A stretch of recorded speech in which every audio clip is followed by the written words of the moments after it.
Hello student, welcome to this video. यहाँ पर देखिए, सबसे पहले आपका कक्षा 10वीं विज्ञान के लिए यहाँ पर लेकर आ चुके हैं। यहाँ पर आपका पेपर है विज्ञान का।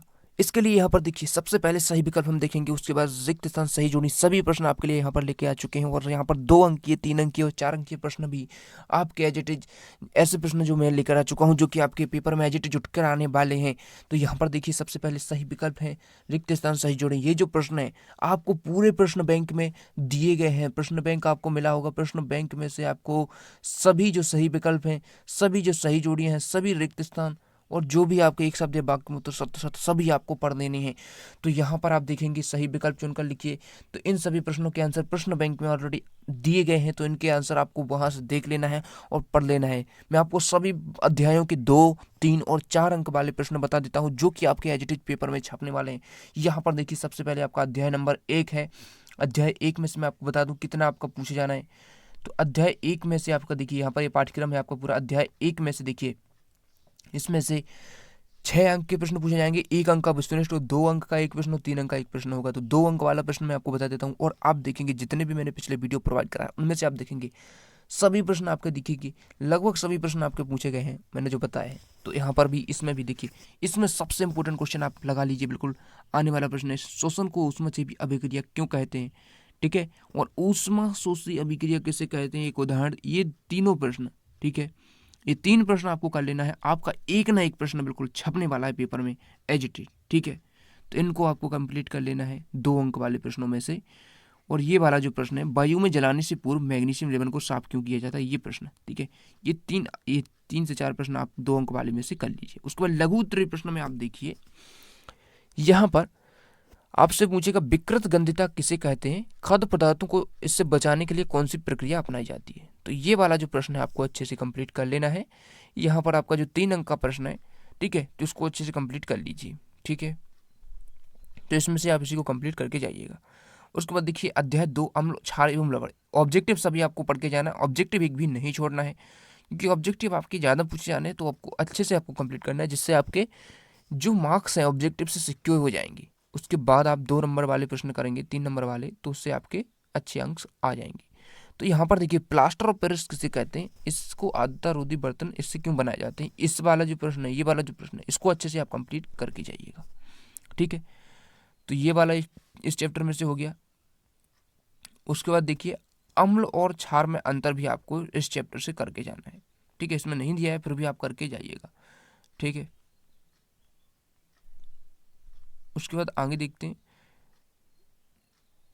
ठीक है। ये वाला क्वेश्चन भी आप करके रखिएगा, क्योंकि ये भी आ सकता है कि उपयोग लिखिए इनका, ब्रेंजक चूड़, बेकिंग सोडा, वो धोने का सोडा और सोडियम हाइड्रोक्साइड, ठीक है। तो ये वाला भी कर लीजिए, कर लीजिए। अध्याय 3 में धातु धातु में देख लेते हैं। अध्याय 3 है आपका धातु धातु में, सभी ऑब्जेक्टिव पढ़ के जाना है आपको। यहाँ पर देखिए, अति लघु उत्तरीय प्रश्न में आप देख लीजिए, सबसे इंपॉर्टेंट जो क्वेश्चन है इसमें से, संक्षारण किसे कहते हैं, बिल्कुल आएगा, 100% आएगा।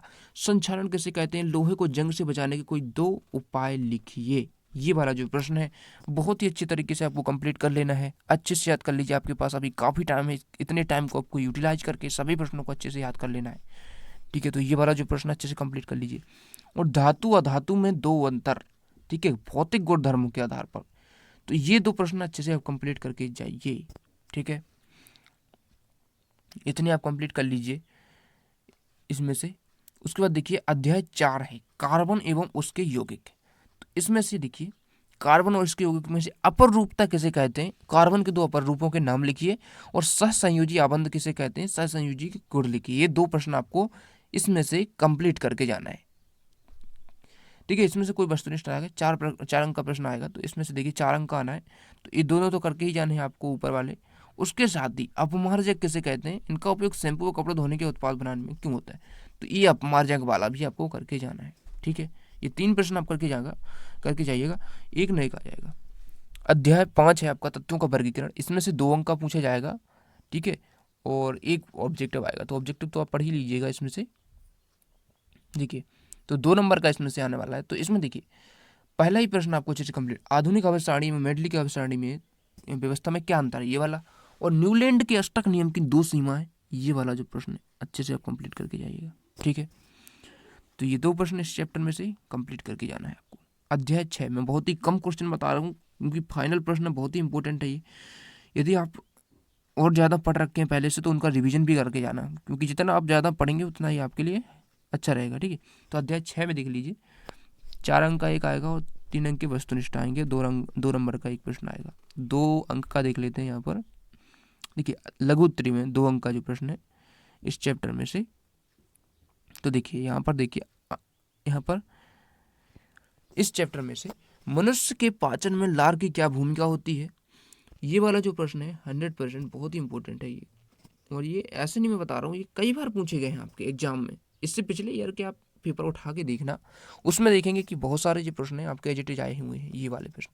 ठीक है, उसके बाद अमीबा में पोषण की प्रक्रिया किस प्रकार होती है, ये वाला भी आप याद कर लीजिए। ठीक है, और पौधों में प्रकाश संश्लेषण की प्रक्रिया कहाँ संपन्न होती है, ये एक ही लाइन में आपका हो जाएगा, तो इसको भी आप कंप्लीट कर लीजिए। ठीक है, तो ये 3 प्रश्न आप उनमें से कर लीजिए।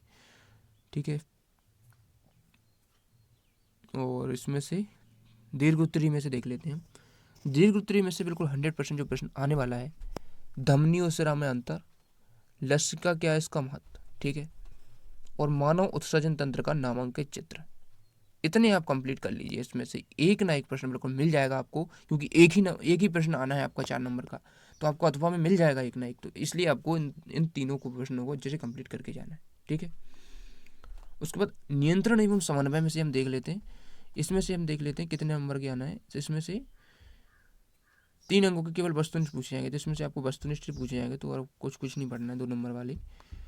देखिए अध्याय 8 जीव जनन कैसे करते हैं, इसमें से 5 अंक के वस्तुनिष्ठ प्रश्न आएंगे तथा 2 नंबर का एक प्रश्न पूछा जाएगा। तो 5 आना है इसमें से ऑब्जेक्टिव, तो सभी अच्छे से आप कंप्लीट कर लीजिए, एक भी मत छोड़ना इसका। 5 नंबर आपके ऑब्जेक्टिव से ही क्लियर हो जाएंगे इस चैप्टर के। तो देखिए अति लघु उत्तरीय प्रश्न में इसमें से प्लेसेंटा के 2 कार्य आपसे पूछे जा सकते हैं, बहुत ही इंपॉर्टेंट है। 100 परागण पर परागण बिल्कुल आने वाला प्रश्न है। इसमें से ये 2 प्रश्न अच्छे से कंप्लीट करिए। साथ ही इसमें मानव के मादा जनन तंत्र का नामांकित चित्र। ठीक है, तो ये 3 प्रश्न आप करके जाइएगा। ठीक है, हो सके तो प्लेनेरिया में पुनर्भवन किस प्रकार से होता है, ये वाला भी करके जाइएगा, लेकिन ये 3 तो आपको करके ही जाना है। ठीक है, उसके बाद देखिए अध्याय 9 है अनुवांशिकता एवं जैव विकास। तो इसमें से देखिए कितना पीछे जाना है, 2 अंक के वस्तुनिष्ठ प्रश्न आएंगे और 2 अंक का प्रश्न आएगा। ठीक है, तो देख लीजिए यहाँ पर ऑब्जेक्टिव तो आपको पढ़ने ही है सभी। तो इसमें देखिए मेंडल ने अपने प्रयोग के लिए बिल्कुल आने वाला प्रश्न है ये, 100% आएगा। ठीक है, बिल्कुल आना है ये प्रश्न। मेंडल ने अपने प्रयोग के लिए मटर के पौधे का चुनाव क्यों किया। ठीक है, उसके बाद मनुष्य में लिंग निर्धारण की प्रक्रिया स्पष्ट कीजिए। ये 2 प्रश्न इस चैप्टर में से कर सकते हैं आप, बहुत ही इंपॉर्टेंट। अनुवांशिकता किसे कहते हैं, इसको भी कर लीजिए यदि करना चाहें तो, वैसे अथवा में आपका एक ना एक आ ही जाएगा। प्रकाश का परावर्तन और अपवर्तन, इसमें से देख लेते हैं। कुल 8 नंबर का है ये चैप्टर पूरा, 2 अंक के वस्तुनिष्ठ आएंगे, 2 अंक का एक प्रश्न आएगा और 4 अंक का। तो 2 नंबर में देख लेते हैं। देखिए 2 नंबर में आपसे पूछा जाएगा गोलीय दर्पण कैसे कहते हैं, गोलीय दर्पण के प्रकार बताइए। तो ये क्वेश्चन आपको कंप्लीट कर लेना है। ठीक है, उसके बाद इसमें से जो आपका 3 नंबर में प्रश्न आएगा। ठीक है, तो प्रकाश के परावर्तन से इसके नियम, तो ये वाला बिल्कुल आना ही आना है प्रश्न, इसको अच्छे से आप कंप्लीट कर लेना, एक इसको बिल्कुल मत छोड़ना। ठीक है, और कर सकें तो स्नेल का नियम भी कर लीजिए। ठीक है, तो ये 2 प्रश्न आपको अच्छे से कंप्लीट कर देना है। और यहाँ पर आपसे ये भी पूछा जा सकता है कि उत्तर लेंस की फोकस दूरी ज्ञात कीजिए जिसकी क्षमता -2.0 डायोप्टर है, यह किस प्रकार का लेंस है। तो ये आपका पूछा जाएगा, क्योंकि ये आपका एक न्यूमेरिकल आता है, तो इसमें से ये आ सकता है। ठीक है, तो इसको कंप्लीट कर लेना। मानव नेत्र रंग बिरंगा संसार, इसमें से देख लीजिए, इसमें से 3 अंक का एक आएगा और 2 नंबर का एक आएगा।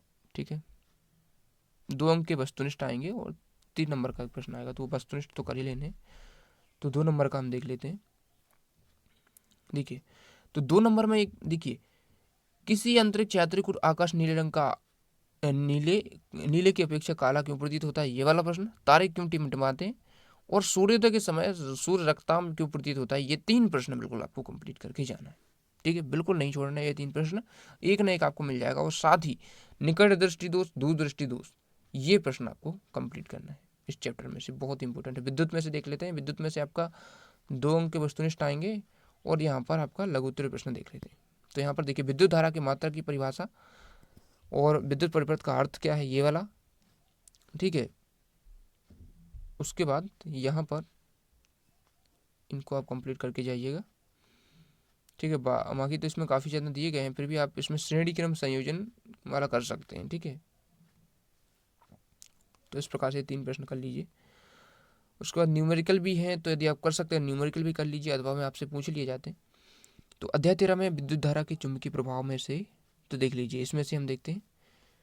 तो देखिए लघुत्तरी में से चुंबकीय क्षेत्र के 3 गुण लिखिए, ये वाला प्रश्न बहुत इंपॉर्टेंट है।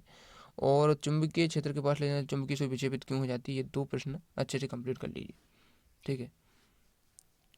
उसके बाद देखिए ऊर्जा के स्रोत से 3 नंबर का एक प्रश्न आना है, तो ऊर्जा संरक्षण का नियम। उसके बाद जीवाश्म ईंधन से होने वाली हानियाँ और भूतापीय ऊर्जा, ठीक है। ये 3 प्रश्न करके जाइएगा, एक ना एक मिल जाएगा आपको पेपर में। हमारा पर्यावरण जो कि आपका अंतिम अध्याय है, तो इसमें से 2 अंक का पूछा जाएगा, बाकी ऑब्जेक्टिव पूछा जाना है 1 नंबर का। तो देखिए इसमें से आपका बिल्कुल आने वाला प्रश्न है ग्रीन हाउस प्रभाव, ठीक है। खाद्य जाल और खाद्य श्रृंखला में अंतर और ग्रीन हाउस प्रभाव, ये 2 प्रश्न आपके इन्हीं 2 को पढ़ना है केवल आपको, ठीक है। इस चैप्टर में से आपका एक ना एक आ जाएगा, क्योंकि एक ही आना है। उसके बाद यदि कर सकते हैं आप, तो यहाँ पर अम्ल वर्षा भी कर लीजिए। अभी एक और चैप्टर रह गया आपका 16वां अध्याय, ठीक है, प्राकृतिक संसाधनों और संपोषित प्रबंधन। तो इसमें से 1 अंक का वस्तुनिष्ठ होगा, तो इसमें से कोई भी क्वेश्चन नहीं है। तो इस प्रकार से हमने देखा क्लास 10th साइंस के ऐसे इंपॉर्टेंट क्वेश्चन जो कि आपके पूछे जाना बिल्कुल 100% संभावित हैं, क्योंकि ये प्रश्न आपकी तिमाही छिमाही और प्री बोर्ड में आप देखेंगे पूछे गए हैं, ठीक है। तो इन प्रश्नों को आपको कंप्लीट कर लेना है, एक प्रश्न नहीं छोड़ना है आपको, जितने मैंने बताए। और यदि आप और भी कर सकते हैं जो आपने पहले पढ़ रखे तो उनको भी करके जाइएगा, क्योंकि ज़्यादा आप कर लेंगे तो ऐसे में आपका फ़ायदा ही है, कोई नुकसान थोड़ी ना है। तो इस चैनल को सब्सक्राइब भी कर लीजिए, क्योंकि ऐसे ही आपके लिए सभी परीक्षाओं के लिए यहाँ पर आपकी तैयारी कराई जाती है। तो इस चैनल को सब्सक्राइब, वीडियो को लाइक अभी तक नहीं किया तो लाइक कर दीजिए, और दोस्तों में भी इस वीडियो को शेयर कर देना। थैंक्स फॉर वॉचिंग, मिलते हैं अगले वीडियो में।